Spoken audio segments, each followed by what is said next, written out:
Okay, welcome back. I'm Cappadocia. Welcome back to World of Warplanes, Plane Facts, where we take a look at aircraft in the game of World of Warplanes and go through a little bit of the history and decide, well, I have a look, see what I think they've done right, what they've done wrong, what improvements they could make, that sort of stuff. So, before we dive in, this one's going to be a little bit longer. You can probably see from which plane we're looking at today from the what you see on the screen here. We're going to be looking at the Supermarine Spitfire. So this one's probably going to be a little bit longer just because there's a lot to go through with this. And also, I would just like to thank everybody that's liked the video, left comments, especially for some of the nice comments that have been left behind, and for feedback that people have given me. That's always good. I enjoy that. So if you want to leave feedback, please do. Always looking to improve. I'm not going to say that I'm perfect by any stretch of the imagination because, well, you guys don't know what I look like, but I'll tell you now, if I am perfection personified, then the universe needs to look at itself really hard in the mirror and probably press the bloody reset button. But anyway, thank you very much again for all the comments that have been made and for suggestions, things like that. Please continue with it. I'm more than happy to take them on board. Now then, let's get into this beauty of an aircraft here, the Supermarine Spitfire. Probably the most well-known British fighter aircraft of the World War II era. It was well-known and well-liked at the time. It was fast, it was agile, and yeah, it carried a fair amount of weapons. It was originally designed by R.J. Mitchell, which is Reginald Joseph Mitchell, for the Supermarine Aircraft Company, after which it reformed itself after being abandoned by the original guy that founded it, but that's a story for another time. It was originally designed, built on concepts from their Schneider Cup winning aircraft that they designed and developed, and they pushed it through. Now, originally, contrary to popular opinion, the original variant was not powered by a Rolls-Royce Merlin. It was actually powered by a Rolls-Royce Goshawk, which was not as good an engine by any stretch of the imagination. And then the last few variants were actually had a Rolls-Royce Griffin engine in it at the end, when it was retired. Finally, I say retired. It was taken out of active service, so it was no longer flying, no longer fighting, but it was still being used as a test bed for things like ejector seats and stuff like that, because the airframe was so adaptable. But it was very useful. Now, it started off life in the the mid 30s. It was designed around 36. It was when it first flew, March 36. Unfortunately, Mitchell would die of cancer in 37, so just a year after, while he was still tweaking it. And so Joseph Smith took over. And my American viewers, no, not that Joseph Smith. This one is a very, very different character. But it was a very good aircraft, very well developed. It was originally actually designed as a multi-role, of all things, if you can believe that. And it had, instead of the now 8 machine guns that it would eventually have it armed with, it originally had 2 cannon. Yeah, a couple of cannon mounted on it. But the test pilots and the combat pilots that tested, how can I put this? You have test pilots and then you had combat test pilots, if you know what I mean. So guys who had combat experience, who knew what they were about. You had guys who could fly, who had flown the planes, who were obviously pilots and very good at what they did, but they weren't necessarily up to speed on modern combat. They didn't like the cannon, mostly because of the lack of ammunition and the slow fire rate. These went against everything that they'd learned about pilot combat techniques at the time. So they wanted something that would put more weight down. The RAF redid the specification for it and wanted specifically 8 guns. So they removed the hard points. They took them off, which apparently Mitchell was very, very happy with, because it saved weight. Save weight, and you could adjust the aerodynamics because you don't need the hard points for connectors underneath. So he loved that, which was good. And so off it went, doing its thing. And again, the biggest problem obviously was the lack of heavy firepower for it. You know, even though 8 guns is a good amount at the time, if you're going up against machine gun and cannon armed, which we were in the form of the MU 109. Was it the FW 110? The FW 110 with the gun through the nose. But it was the 109. I was right. That obviously could put down a better weight of fire than the Spitfire could, and so that caused problems. And obviously, as I mentioned, if you watch my Scramble Battle for Britain, the German engines use fuel injectors, the British engines, the Merlin used and the Goshawk used carburetors, and so certain things it just can do as well. So in the dive, it had a tendency to cut out, which is not a good thing if you're trying to outdive your opponent in a scramble. But yeah, so it did really, really well. It was a very good plane, especially during the Battle of Britain. It was well designed. The original variants, the earlier variants, where the engine was sat, the nose was much smaller than like the 109. So you didn't have, like in the case of the German aircrafts, almost like what looks like 200 feet of engine in front of you. You just have a decent one, so you can see in the bubble cockpit and everything to aid with visibility. So all in all, it was a very, very good aircraft. It was fast, it was light, it was nimble. It had multiple different variations. There's a very interesting story about one, which was, I believe it was 16. Was it 15 or 16? I can't remember. Anyway, many, many, many years later, after the war, it was in flying in the Far East, and it had a load of new equipment in the back. The idea was to test weather schematics, things like that, testing weather formations, weather patterns with radars, and monitoring for the wind speeds and speed of the aircraft that they could work at. Things like that. Just looking for see if there was a variation of the jet stream flying over, what the speed was doing, all that sort of good stuff. The pilot lost control of the throttle, lost control of the aircraft, ended up in a pitch dive, very, very bad. Lost consciousness for a moment due to the G-forces. Now, what apparently woke him up was a very loud bang.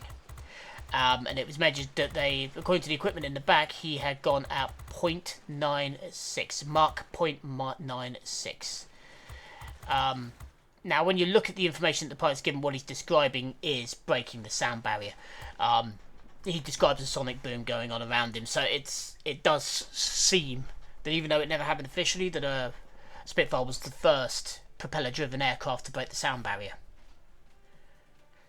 which is a fairly big thing. I mean, it was very, very good. Yeah, it was obvious that the airframe could handle it. It was a lot stronger than people seem to think.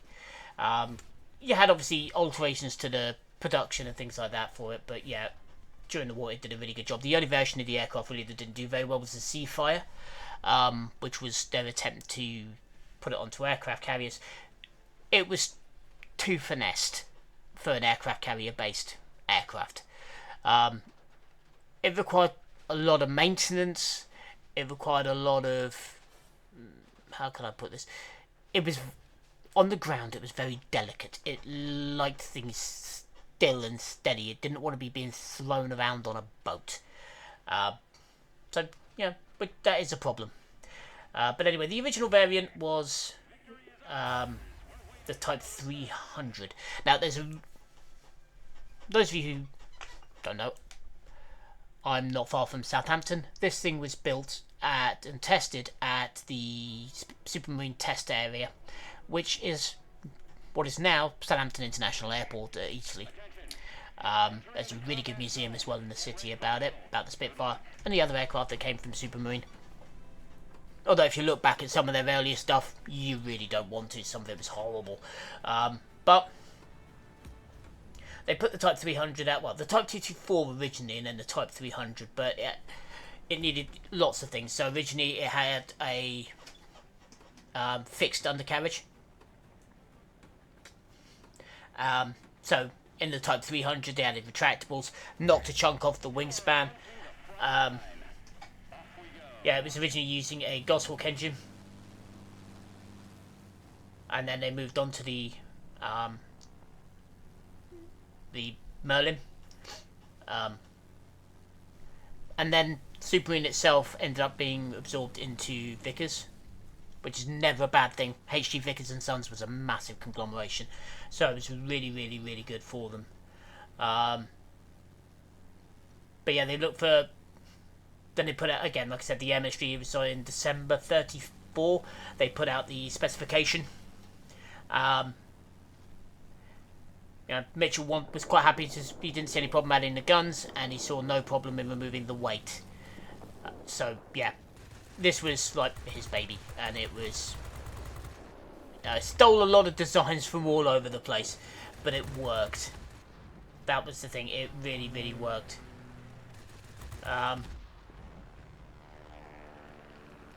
But you had the prototype took off from Eastleigh. It was flown by Mutt Summers, I believe it was.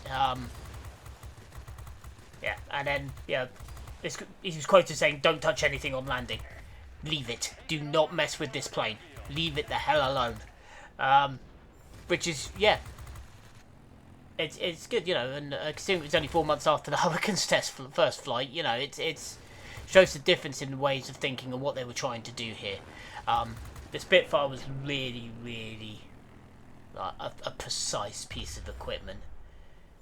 It first flew, like I said, went on display in 36 and flew not long afterwards, and then they began production of it.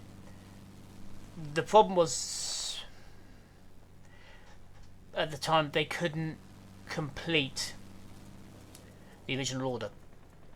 Not in a time frame of 15 months that was promised. Now that number, the 15 months there, is a little bit... how can I put this? It's been quibbled.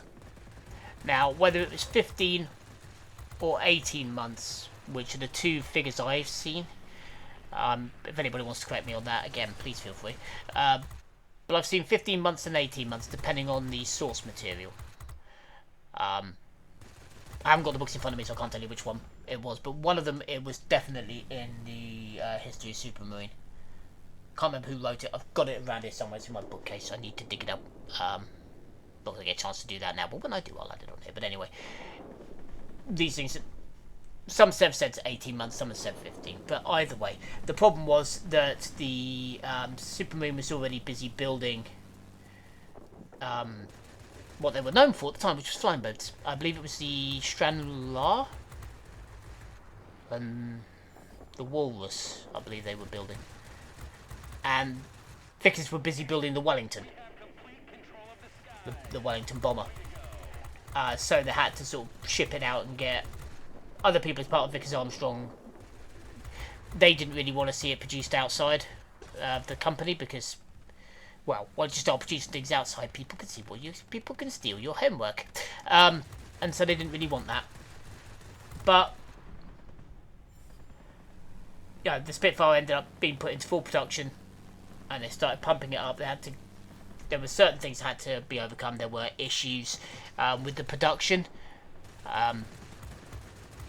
basically because of other tooling sets and because of other aircraft manufacturers wanting to do things a little bit differently. You know, it's like, no, this is not how we do it. Problemo.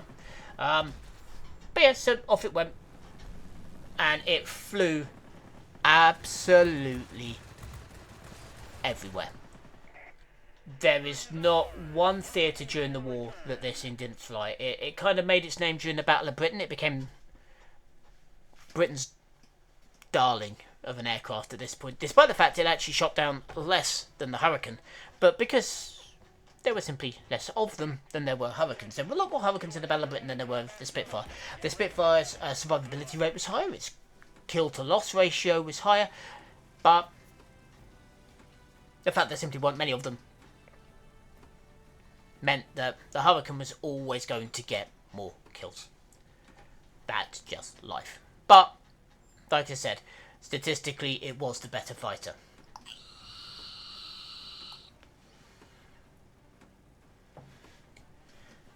Now, there were issues with it. I mean,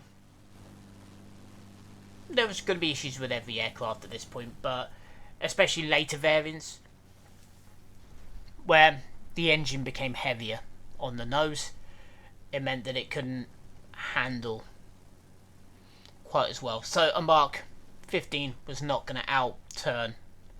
The turning circle was about the same, but in snap manoeuvres it didn't respond quite as quickly as a Mark 1.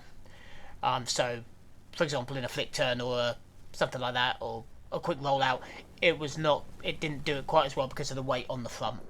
Yeah, that's unfortunate, but you stick a big heavy engine on the front, it's what you're going to get. You know, where else are you going to put it on this thing? You know, it's not like you suddenly turn it into a pusher aircraft. Not that that would have been a good idea anyway. But, yeah, that's just part of it. They did eventually as well replace the machine guns. They started replacing some with cannons again. But these ones actually worked, which was a good update. Less likely to jam, less prone to problems, and so the rate of fire increased, and that was what they were looking for with it. Knock, knock, knock. And lo and behold, you ended up with a pretty damn good aircraft, really. Yeah, it could climb quick. Its biggest problem, as I've mentioned, and it's well documented, was in the dive. Just purely because of the carburetors. If you try and high G moves, there were times when fuel simply couldn't get into the engine through the carburetor. So it would seize up for a couple of seconds. Which doesn't sound like a lot, because it would normally kick straight back in again once it got its fuel back, because it wasn't cut out for that long. But the problem is, obviously, in a tight, twisting dogfight combat, the last thing you want is your engine cutting out. But it was well matched against the 109. Let's be honest, the 109 was a very, very good aircraft. I'll cover it at some point, but it was a very, very fine plane. It was, in the dive, it was better than the Spit, and at high altitude, it was better than the Spit. Again, we're coming back to fuel injection versus carburetors. But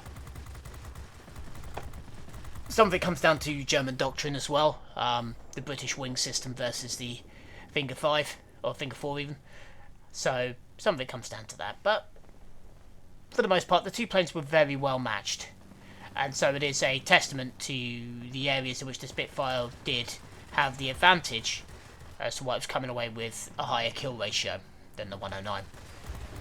The fact as well that obviously we're flying over British territory, so it could touch down. If there were damaged aircraft, you could easily scavenge them. The Spitfire was easy to... It was very finicky, but it was very easy to maintain. It sounds silly, but that's how it was. So, for example, you could easily get in to rip bits out and replace them with other parts from damaged aircraft. That was not a major issue. But the plane itself did not like... it was very sort of... Everything was machined to very, very, very high tolerances, if you know what I mean. So everything was sort of within a few microns of each other, and you couldn't get it wrong too much, otherwise you completely spoiled the plane. But there you go, and that was how it was done. Obviously, famous elliptical wings came out of this, with the aircraft on it. And obviously the now legendary, which I've got on this one, the black and white paint, which is the invasion stripes for the invasion of Normandy, clearing for air support over that.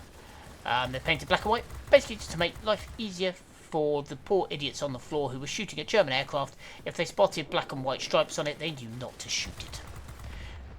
Sounds simple, sounds easy, it was, and it worked. And let's face it, that's the bit that everybody was bothered about. Don't care whether it looked nice, don't care whether it looked effective, all they cared about was that it bloody worked. You look at the wings, you see black and white, you don't shoot. No shooty shooty. Because the Germans didn't do it.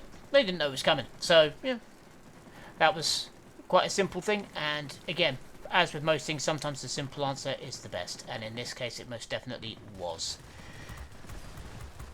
So, looking at it, obviously, like I said, there were later adjustments to it. Armaments changed, weapons changed. It served everywhere. It went all over the shop, fighting in the Far East, in Europe, Africa. This thing went everywhere.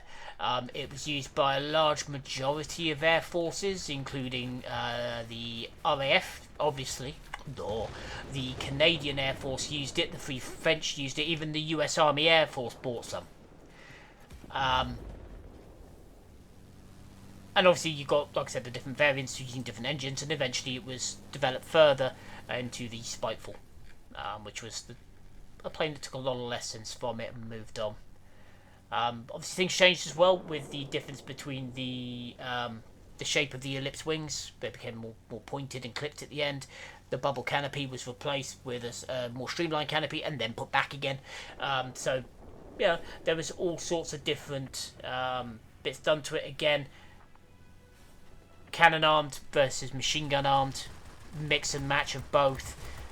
There was all sorts. I mean, the biggest problem with the Spitfire, especially during the Battle of Britain, was that it couldn't carry an awful lot of ammunition because of the weight, and so you know, you're looking at a very, very quick run out. Some really, really well-known aces did really good scores in this thing. Canada's best, I think, was Bueling. I think with 30, I think he got 31 and a third kills. I'm not quite sure how you count. Well, I know how you counted a third if 3 guys claimed the same kill. This is where gun cameras came in useful, but they can still claim the same one. And Salem Allen, I know from South Africa, got 27. Him I do know. I've studied a bit about him. I've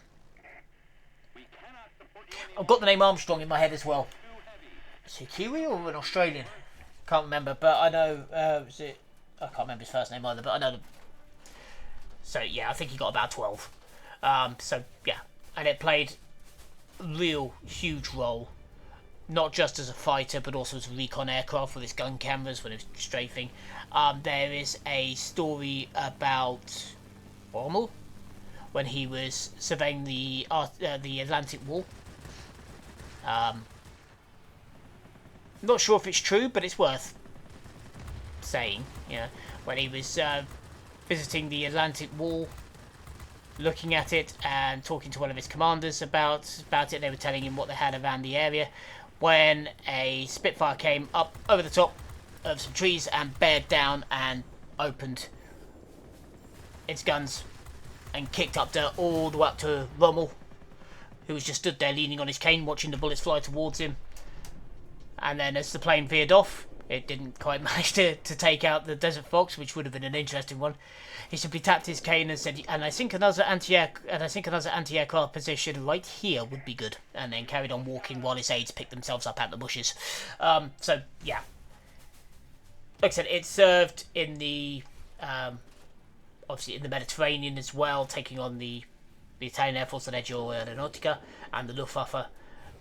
Obviously over the Baltic, over the Channel, in the Pacific, where it took on the Zero,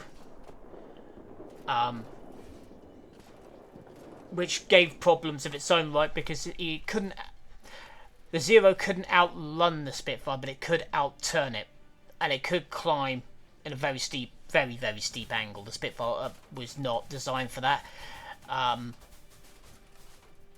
also the fact that the Japanese would do things the Germans would not have considered.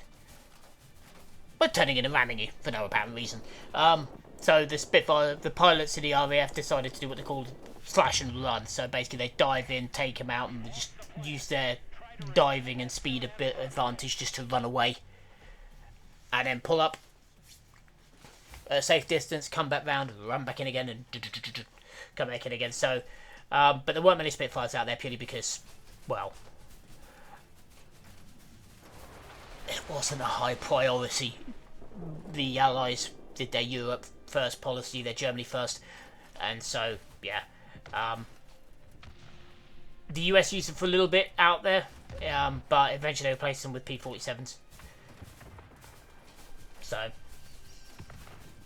yeah, there were also several that were tested. The Spitfire by the Germans during World War II. The Germans managed to capture a few and test them.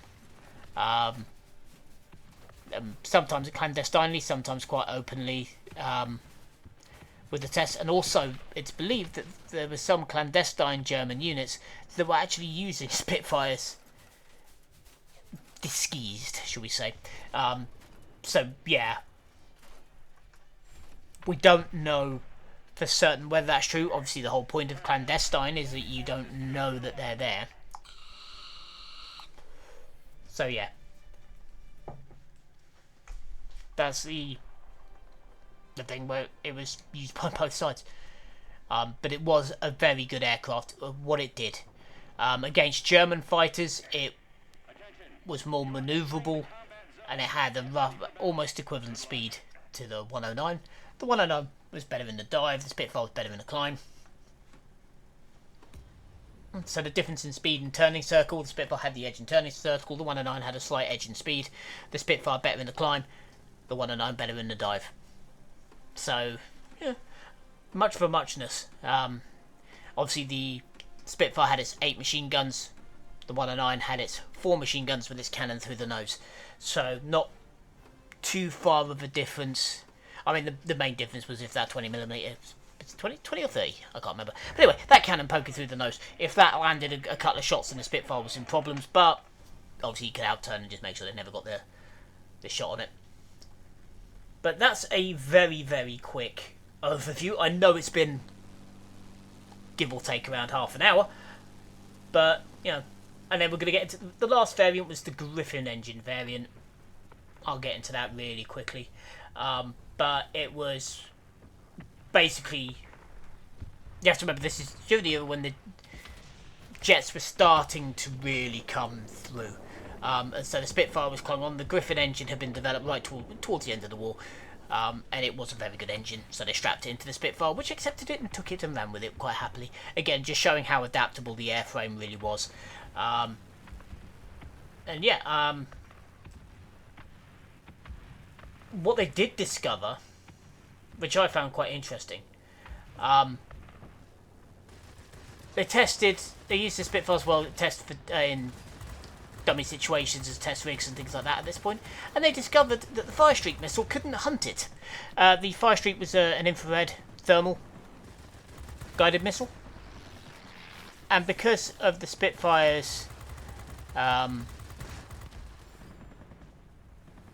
heat exhaust, should we say, low amount of exhaust emissions and low exhaust, it didn't have a jet on the back of it producing a massive great big flame.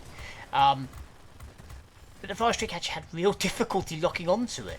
So even though it couldn't keep up with the jets anymore, it could still turn pretty well, but it couldn't keep up with jets anymore. But heat-seeking missiles couldn't lock on. And that, in a modern combat zone, is a big, big advantage. So you have to remember that at this point, it was going up against the British Electric Lightning. There were air forces that were still using piston engine planes because they were now cheaper, easier to build, easier to maintain. So the fact that they were obsolete didn't mean that they were useless. That's a whole different ballgame. And so a lot of countries were still using them. I mean, you know, you look at the start of the, you know, it's analogous to the start of World War II, where a lot of countries were still using biplanes, despite the fact they were obsolete, including the British. We were still using the bloody Gloucester Gladiator. So, you know, they did work out anti-jet and anti-missile setups for it. But it was eventually, you know, when you look at the list of use, I haven't got them all here, I don't think, but I went through early, but you have Australia. These are ones I've written down here. Australia, Belgium, Burma, Canada, Czechoslovakia, Egypt, France, Greece, India, both in the Empire and free. Ireland, the Irish Air Force used some. Israel used some for a bit. Italy, obviously. New Zealand. I knew the Dutch flew some. The Norwegians. Most of the former imperial countries used them. The Americans had some. Pretty sure the USSR used a few as well. Don't quote me on that, but I'm pretty sure they did. There's a few still surviving. If you're in the UK, obviously you've got the Royal Air Force Museum at Cosford, which is, if you've never been there and you're interested in aircraft, go. If you get the chance, go. They've got some beautiful aircraft on display there. I love it personally. Yeah, there's rumours of, you know, aircraft out by in Burma, what used to be RAF Mingledon. Mingledon. Yeah, there were reports that there were aircraft that were rumoured to fly from there, but we've never found any evidence of such. But, you know, this plane went everywhere, did everything, and it was a beautiful aircraft. For those of you who've never seen it, there is a great film about the design of the aircraft. It was a war propaganda film, and it's... how can I put this? Not particularly accurate, but it is a great film to watch, and it does have some elements of truth to it. It's called The First of the Few in the UK, or simply Spitfire in the US and Canada. It was made in 1942, like I said, and it has David Niven. He's playing a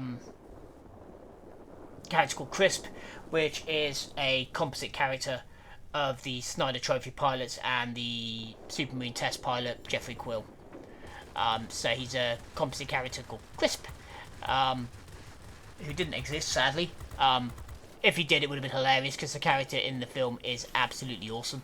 But if you get a chance to watch it, I know in some territories it's available on YouTube, so you can check it out, but it is a very, very good film, and there is some real footage in there of Spitfire scrambling during the war, and the noise of the Merlin firing up, which, even to this day, gives me goosebumps. Beautiful noise. But I would advise, yeah. I mean, obviously, the Battle of Britain as well, the film in 1969, starring Laurence Olivier, Michael Caine, Christopher Plummer, Ralph Richardson. Great film as well. But anyway, going into the actual game now. What have they done with the Spitfire? Now, the early Spitfire in the game, the Mark 1, is a bit janky. Not particularly survivable, not really massively agile, not massively fast. It's just sort of bit mid-range. Again, part of that is down to me, because I like my planes to be a lot tighter and twistier than I do speed when it comes to my fighters. I like to be able to get on the back of things and shoot them down, so I always go for lightweight stuff. So that is partly down to me, but even at stock, the Spitfire was much better than it is in the game. And it also had more armament than it does in the game. So there's a couple of tweaks there that I think they need to do.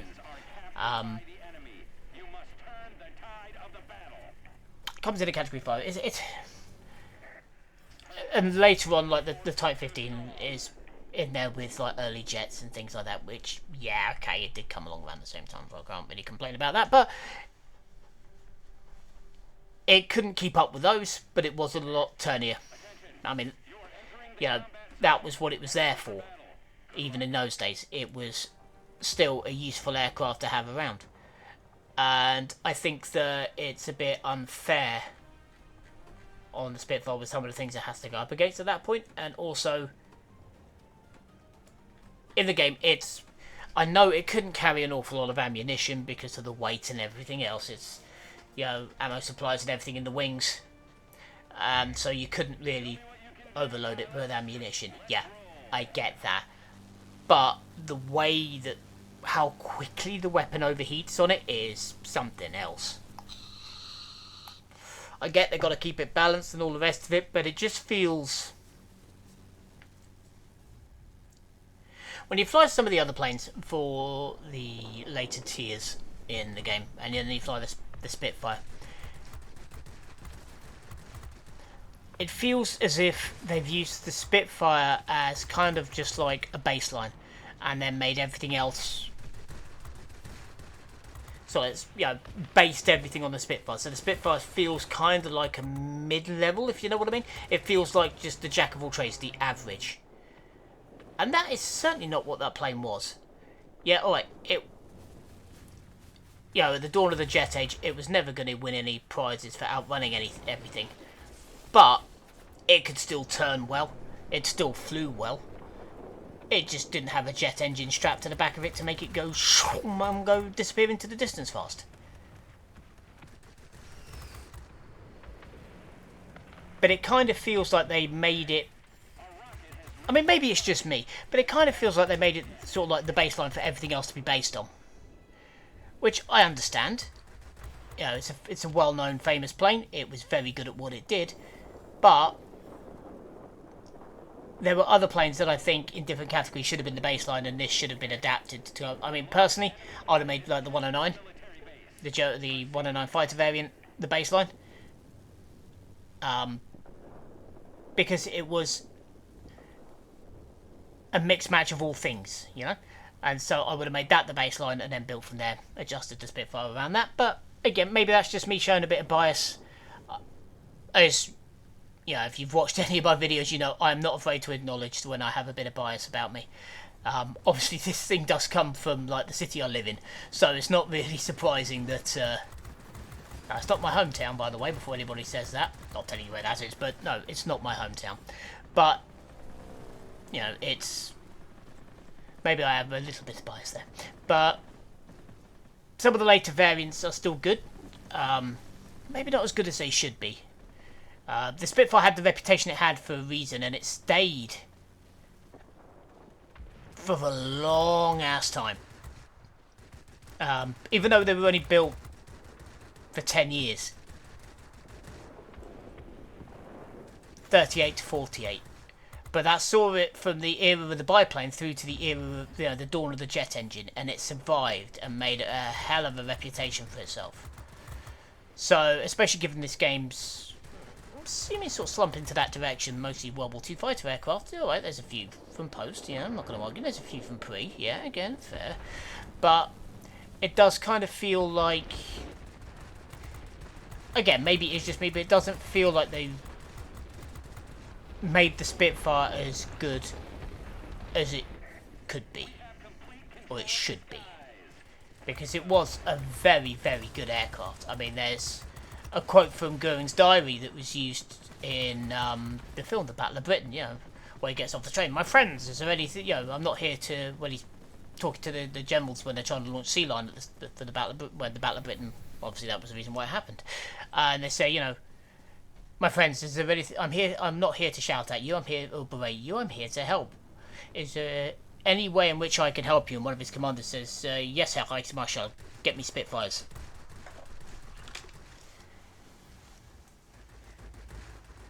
That tells you how good the Spitfire really, really was. So, what changes would I like to see in the game to the Spitfire? I think I'd just like to see them give it more credit. It was fast. It was good in the turn. It was good in the climb. Yeah, its diving was abysmal. Well, not abysmal, but it wasn't great. But again, that purely comes down to the engine.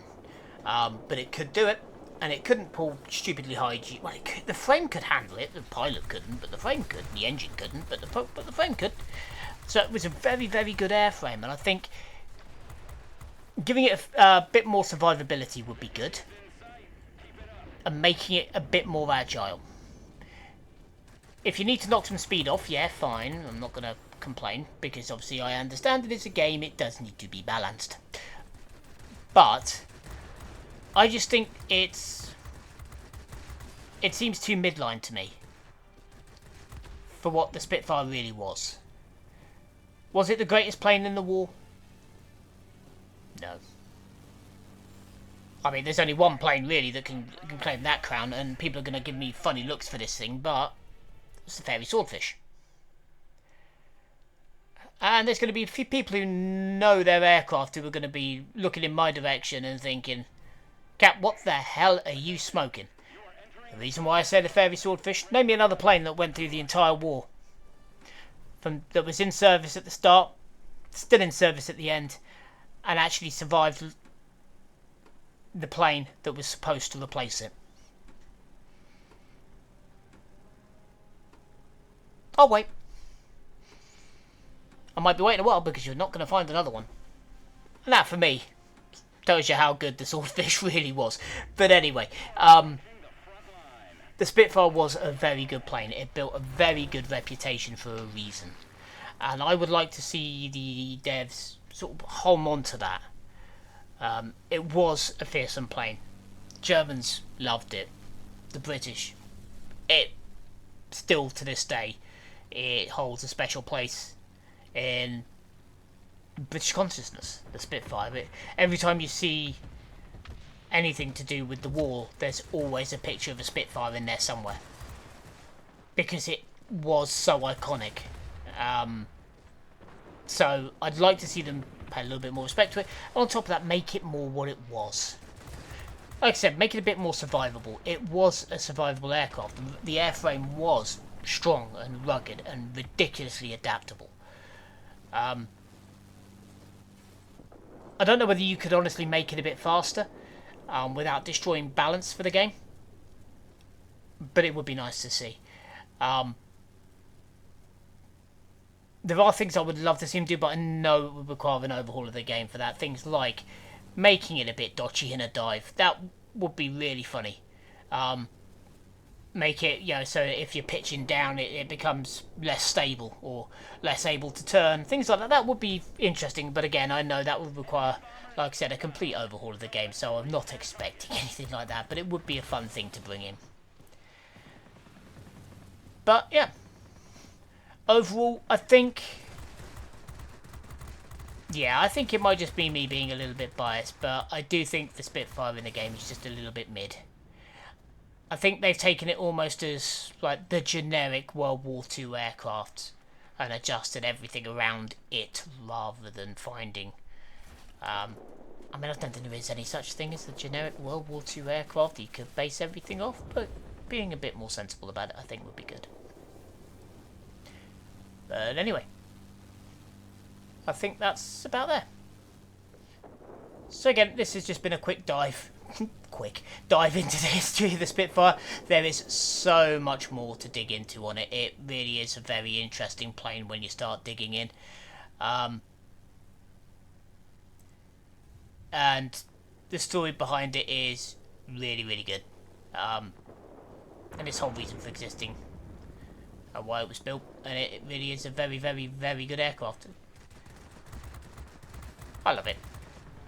Like I said, maybe I am a bit biased, but you take one look at it, you can understand why the thing was it was a thing of beauty. It really was.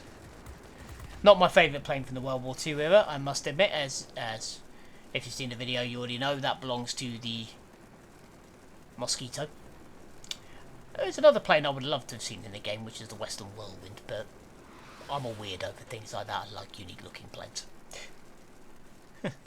But anyway, I'm going to leave that there, and I will leave you to enjoy whatever is left of this particular flight.